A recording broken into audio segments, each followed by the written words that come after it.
Another team not so smart in the window. Real Salt Lake, one of the many upsets that I called in our predictions, and I literally only called one correct. Minnesota ousts Real Salt Lake on PKs twice, just like Seattle did to Houston.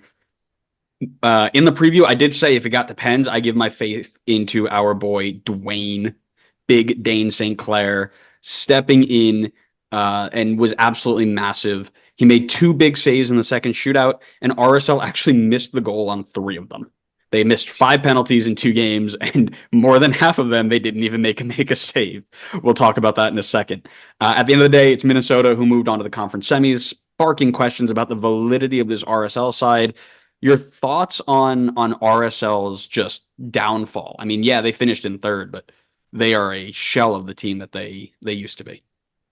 Oh yeah, this is so like disappointing to see because this team had the potential to be best in the West at points this season. I mean, I get that they wanted to cash in on Andres Gomez, but if you had Andres Gomez and Chicho Aranjo firing on all cylinders, you have Diego Luna, one of the top up and coming USMNT youngsters in the entire world.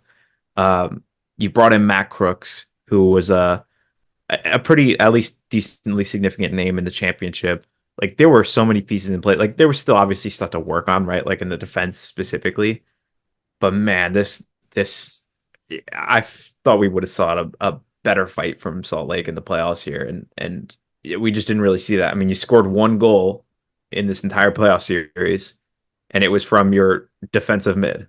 And I know obviously like this isn't like the top full strength Real Salt Lake that you'd see all year, right? Like game two, there's no Chicho Aranjo starting in that game. Like that's a big miss.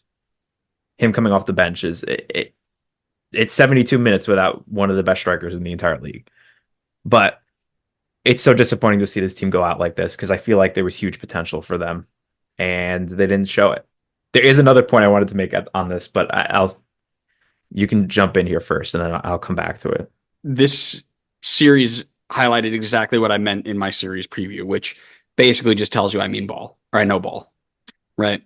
I had a bad vibe about this RSL side. They were on a not so great streak. They sold Carlos Andres Gomez, second leading goal contribution getter. They just seemed to fall apart after that. After the League Cup, they had a bunch of, like, they didn't have a bad record. Like, if you just looked at their record after League Cup, I think they only lost like two games. They had a good amount of wins in there and stuff too, but the losses they had were not good, right? They had a 2-0 shutout loss to San Jose, who gave up the single most goals in MLS history. They then beat them only 1-0.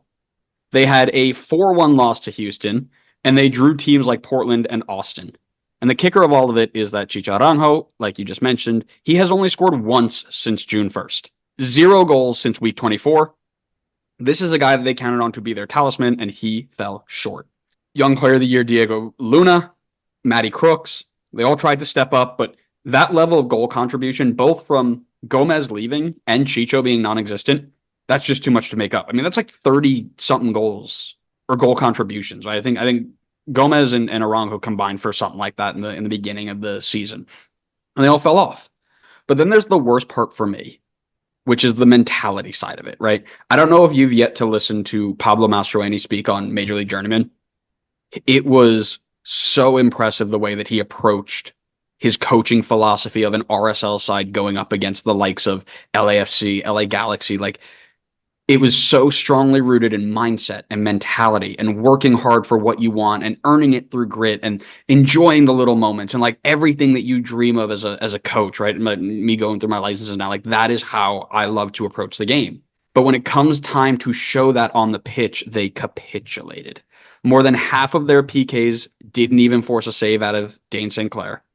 They put it over the bar, they hit the bar, and this isn't like the eighth shooter in the order type of thing. This is like their five that they picked.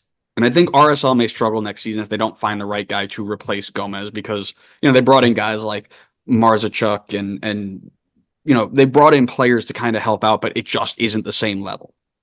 And if they don't find somebody to replace all of those goal contributions, this team won't get up to the level they were this year. Yeah, I mean, I could definitely see that being the case. But I think mentality is a great point because I feel like especially in the second half of the season, it just didn't. And I'm totally going based on vibes here. I'm not. There's no like. I don't have any statistics to back it, but it did feel like the mentality just wasn't there for this team. It didn't feel like they felt like they were the best team in the Western Conference. Whereas like I look at the LA Galaxy and I just felt like they felt like they were the best team in the Western Conference. Same thing with LAFC. It just felt like the mentality was there of we're the best team in this conference and maybe even the best team in this league.